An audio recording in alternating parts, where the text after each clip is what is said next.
Welcome to chemistry by নজ। আজকে third ইয়ারের stereo রোশনের top কোর্সের একেবারে টপ লেভেলের যে কোশ্চেনগুলো আছে সেগুলো নিয়ে আমি তোমাদের এক্সপ্লেন করে দেখাবো। তো এর আগে যদিও শর্ট সাজেশন দেওয়া হয়েছিল, বাট এক্সামের আগের রাতে, বিশেষ করে এক্সামের আগের রাতে যে কোশ্চেনগুলো তোমরা বারবার রিভাইজ দিতে চাও, হ্যাঁ, সেরকম কিছু টপ কোশ্চেন আমি আজকে তোমাদেরকে এখানে লিস্ট করে রেখেছি। তো এখান থেকে যে খুব আহামরি কমন পাবা তাও কিন্তু বিষয়টা এরকম না। যদি প্রশ্নের লেভেল খুব হয়, ভালো হয়, প্রশ্নের কমন দেয়, বিগত বছরগুলোর ধারাবাহিকতা বজায় রাখে, তাহলে এখান থেকে তোমরা মোটামুটি খুব ভালো একটা কমন পেতে পারো। ঠিক আছে, আচ্ছা, যেমন প্রতি দুইটা থেকে তোমরা একটা প্রশ্ন কমন পেলে। আর যদি প্রশ্ন একটু হার্ড হয় তাহলে তো আর কিছু বলার নেই, সেক্ষেত্রে তোমরা শর্ট সাজেশন পড়লেই এনাফ হবে। ওকে, তো স্টেরিওশনে প্রথমে খ ও গ বিভাগের যে কোশ্চেনগুলো একেবারে টপ লেভেলের সেগুলো এখানে লিস্ট করে দেওয়া আছে, তোমরা একটু খেয়াল করো। এনানসিওম আর ডায়াস্টেরিওমার কি, এদের মধ্যে পার্থক্য লেখো। আপেক্ষিক পরম কনফিগারেশন কি, এদের পার্থক্য লেখো। কনফিগারেশন কনফার্মেশন কি, এদের পার্থক্য লিখো। মেসোযৌগ রেশমিক মিশ্রণ কি, এদের মধ্যে পার্থক্য লিখো। তো এই প্রথম চারটা হচ্ছে কি পার্থক্য লেভেলের প্রশ্ন। ঠিক আছে, প্রথম চারটা হলো পার্থক্যের প্রশ্ন।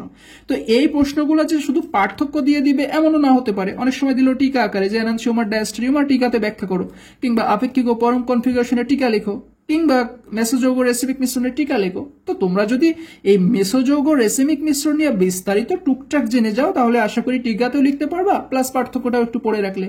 ওকে, তো আশা করছি এই চারটা পার্থক্য থেকে এক থেকে দুইটা পার্থক্য তোমাদের অবশ্যই দিবে। আচ্ছা, এরপর কি আছে দেখো, জ্যামিতিক সমাণুর জ্যামিতিক সমাণুর আন্তঃপরিবর্তন বা রূপান্তরের দুইটা পদ্ধতি বর্ণনা করো। ঠিক আছে, 5 নাম্বারটা, এটা একটা ইম্পর্টেন্ট প্রশ্ন, কিভাবে আমরা তোমার সিস থেকে ট্রান্স বা ট্রান্স থেকে সিস সমাণুতে রূপান্তর করতে পারি। আচ্ছা, 6 এবং 7 থেকে একটা প্রশ্ন তোমাদের দিতে পারে, 6 এবং 7 থেকে। 6 নাম্বার কি বলছে, যে আলোক সক্রিয়তা বা সমানুতা কি, কোন যৌগের আলোক সক্রিয়তা প্রদর্শনের কারণও পড়বা, শর্তও পড়বা, কারণ কারণও পরীক্ষা আসে আবার শর্তও আসে, তাহলে তোমাদের দুইটাই পড়ে রাখতে হবে। আবার টিকাতে ডিরেক্টলি দিয়ে দিল যে আলোক সক্রিয়তা কি, তখন তোমাদের কিন্তু এরকম ছোটখাটো দু একটা কারণ, দু একটা শর্ত এভাবে লিখে তোমাদের টিকা পূরণ করতে হবে। ওকে, তারপর ঠিক সেম ভাবে জ্যামিতিক সমানুতাও দিতে পারে, যে জ্যামিতিক সমানুতা প্রদর্শনের কারণ কি অথবা শর্ত কি, যে কোনো একটা আসতে পারে।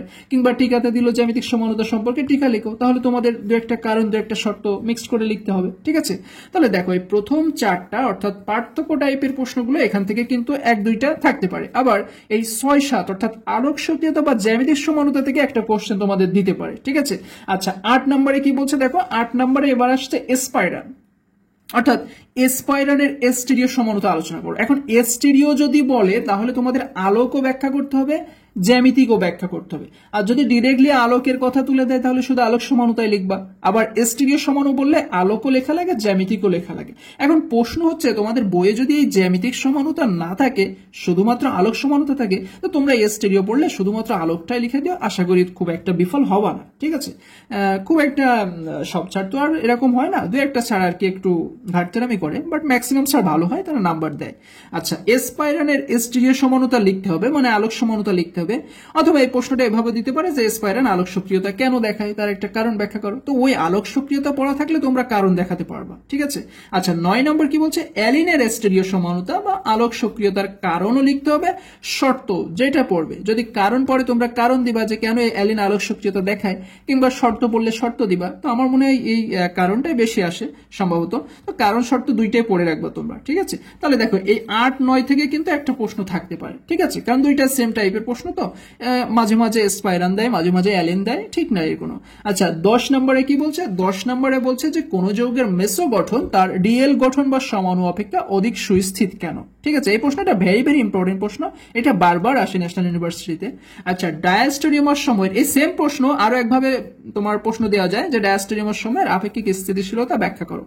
তো ডায়াস্টেরিওমার সময়ের আপেক্ষিক স্থিতিশীলতা আর এই মেসো গঠনের ডিএল গঠনের স্থিতিশীলতা সেম। ঠিক আছে, দুইটা অথবা দিয়ে আসতে পারি আর কি। আচ্ছা, 11 নম্বরে কি বলছে, যে জ্যামিতিক বা সিস্টেন্স সমাণুর কনফিগারেশন নির্ণয়ের রাসায়নিক, বর্ণালিমিতিক ও দুইটা ভৌত পদ্ধতি বর্ণনা করো। অথবা বলতে পারে ভৌত ধর্ম থেকে কিভাবে জ্যামিতিক সমাণুর কনফিগারেশন নির্ণয় করবে, সেম প্রশ্ন। এই দুইটা ভৌত পদ্ধতি পড়া থাকলেই তো তোমরা ভৌত ধর্ম থেকে জ্যামিতিক সমাণুর কনফিগারেশন লিখতে পারবা। ঠিক আছে, তো 11 হচ্ছে জ্যামিতিক সমাণুর সিস্টেন্স কনফিগারেশন নির্ণয়ের জাস্ট রাসায়নিক আসতে পারে, বর্ণালিমিতি আসতে পারে, অথবা ভৌত আসতে পারে, যে কোনো একটা আসতে পারে, কিংবা যে কোনো দুইটাও আসতে পারে। ঠিক আছে। আচ্ছা, তো 11 নম্বরও কিন্তু একটা গুরুত্বপূর্ণ প্রশ্ন। আচ্ছা, 12 নম্বর কি বলছে যে সিস্টেন্স সমাণুর মধ্যে কোনটির গলনাঙ্ক বেশি এবং কেন। যদিও তোমাদের সিস্টেন্স সমাণুর বিগত অর্থাৎ গতবার সিস্টেন্স দিয়ে ম্যালিক আর ফিউমারিক অ্যাসিড আসছিল, যে ম্যালিক ফিউমারিক অ্যাসিডের ভিতরে কোনটার গলনাঙ্ক বেশি। তো ওই ম্যালিক ফিউমারিক অ্যাসিড সিস্টেন্সেরই একটা উদাহরণ। এই জন্য এই প্রশ্নটা এবার কি করবে বলতে পারছি না, তারপরে তোমরা এক দুবার পড়ে রেখো, যদিও অনুকরণে এসছে গতবার। আচ্ছা, 13 নম্বরে বলছে অক্ষীয় আর নিরক্ষীয় মিথাইল সাইক্লোহেক্সেনের আপেক্ষিক স্থিতিশীলতা বা সক্রিয়তা বর্ণনা করো। এই আপেক্ষিক স্থিতিশীলতা যেটা হবে, সক্রিয়তা হয়তো তার বিপরীতটা হবে, মানে আপেক্ষিক স্থিতিশীলতা বেশি হলে সক্রিয়তা হয়তো কম হলো, এইভাবে আর কি। ঠিক আছে, তো এইভাবে তোমরা অক্ষীয় নিরক্ষীয় মিথাইল সাইক্লোহেক্সেনের স্থিতিশীলতা ব্যাখ্যা করো, এটা একটু পড়ে রাখবা। আচ্ছা, 14 নম্বর কি বলছে যে আর এস নামকরণ কি, আর এবং এস কনফিগারেশনের আন্তঃপরিবর্তন, এটা উদাহরণ সহ বর্ণনা করো। দেখো, আর এস নামকরণ সম্পর্কে দু এক কথা জেনে রাখবা, কারণ এই আর এস নামকরণের নীতি দিয়ে এক্সাম্পল কিন্তু প্রতিবারই দেয় যে নিম্নের সমাণুগুলোর আর এস কনফিগারেশন নির্ণয় করো। এই জন্য আর এস নামকরণটা একটু ভালোভাবে শিখে রাখবা, আর এদের যে আন্তঃপরিবর্তন আর এবং এস এদের ভিতরে যে রূপান্তর সেটাও একটু পড়ে রাখবা। আচ্ছা, 15 বলছে সাইক্লোহেক্সেনের নৌকা কনফরমেশন অপেক্ষা চেয়ার গঠন অধিক সুস্থির কেন। দেখো, এই প্রশ্নটার অনুকরণে গতবার একটা প্রশ্ন দিয়েছিল যে সাইক্লোহেক্সেনের বিভিন্ন কনফরমেশনের সুস্থিতি ব্যাখ্যা করো। এই জন্য এই প্রশ্নটা এবার কি করবে বলা যাচ্ছে না, তা এক দুইবার একটু পড়ে রেখো, দিতেও তো পারে, তাই না। আচ্ছা, তো এই ছিল আমাদের খ এবং গ বিভাগ থেকে টপ 15 প্রশ্নের লিস্ট। ঠিক আছে, আশা করি আমি যেভাবে তোমাদের এখানে দেখিয়ে দিলাম তোমরা এইভাবে মোটামুটি পড়ে রাখবা। হয়তো ভাগ্য ভালো থাকলে এখান থেকে ভালো একটা কমন পেতে পারো, আবার একটু প্রশ্ন কঠিন করলে হয়তো খারাপও হতে পারে আর কি, এটা আসলে রিস্কের উপরে ডিপেন্ড করবে। আচ্ছা, টিকার জন্য কোন প্রশ্নগুলো তোমরা বেশি গুরুত্ব দিয়ে পড়বা, দেখো 7 চ্যাপ্টার। আচ্ছা, এই যে প্রশ্নগুলো চ্যাপ্টার কিন্তু আমি এখানে লিখিনি, এগুলো তোমাদের শর্ট সাজেশনে চ্যাপ্টার লেখা আছে, তোমরা একটু এখান থেকে দেখে নিও। ওকে, আমি এটার বিস্তারিত বলছি না। ওকে, টিকার গুলো সব চ্যাপ্টার নাম্বার দেওয়া আছে, যেমন কার্টিন হ্যামেট নীতি, বারবার আসা একটা প্রশ্ন, কার্টিন হ্যামেট নীতি, এটা তোমাদের এইবারের জন্য এই কার্টিন হ্যামেট আর ক্রাম নীতি আর ওয়ার্ল্ডেন বিপরীতায়ন মিউটা ঘূর্ণন, এই 4টা প্রশ্ন খুবই গুরুত্বপূর্ণ কিন্তু। ঠিক আছে, তারপরে যে অ্যাট্রোপ সমানুতা, এই যে কার্টিন, মিউটা, ক্রাম, ওয়ার্ল্ডেন, অ্যাট্রোপ সমানুতা, এই 5টা প্রশ্ন কোনোভাবে বাদ দিবা না। এই 5টা পড়ার পরে কোনগুলো পড়বা, ব্রেডের নীতি পড়বা, ডিএল কনফিগারেশন পড়বা, আপেক্ষিক ঘূর্ণন পড়বা, অ্যাস্টেরিও সিলেক্টিভ স্পেসিফিক পড়বা, কাইরাল প্রোকাইরাল সিডোক্যাটর পড়বা। তো আমার মনে হয় এই যে 4টা, কার্টিন হ্যামেট, মিউটা ঘূর্ণন, ক্রাম নীতি আর তোমার ওয়ার্ল্ডেন বিপরীতায়ন আর ব্রেডের নিয়ম, এই 5টা একটু বিস্তারিত পড়তে হয়, বড় আকারের আছে। আর এই যে 5টা, এই 5টা আমার মনে হয় খুবই সংজ্ঞা, ক বা কুইজ আকারের মতো। ঠিক আছে, ক বিভাগের মতো প্রশ্ন, এগুলো এক দুইবার পড়লে তোমরা লিখতে পারবা। তো আশা করি টিকাগুলো তোমরা বাদ দিবা না, একটু টিকাগুলো ভালোভাবে পড়ে রাখবা। তো এই হচ্ছে আমাদের স্টেরিও রসায়নের টপ কোশ্চেন, টপ 15 কোশ্চেনের লিস্ট প্লাস টিকা। তো তোমরা এই প্রশ্নগুলো তো পড়বাই, সাথে তোমাদের পেজে, আমাদের পেজে কেমিস্ট্রি বাই নস ফেসবুক পেজে দেখবা ক বিভাগের জন্য টাইপিং করা প্রশ্নের লিস্ট দেওয়া আছে, ওখান থেকে তোমরা 99% প্রশ্নগুলো খুব গুরুত্ব সহকারে পড়বা, সময় পেলে পুরোটাই পড়বা। তো এইভাবে পড়ে গেলে আশা করি এক্সামের একদিন আগে পড়েও তোমরা কিছুটা ভালো রেজাল্ট করতে পারবা বলে আমি আশাবাদী।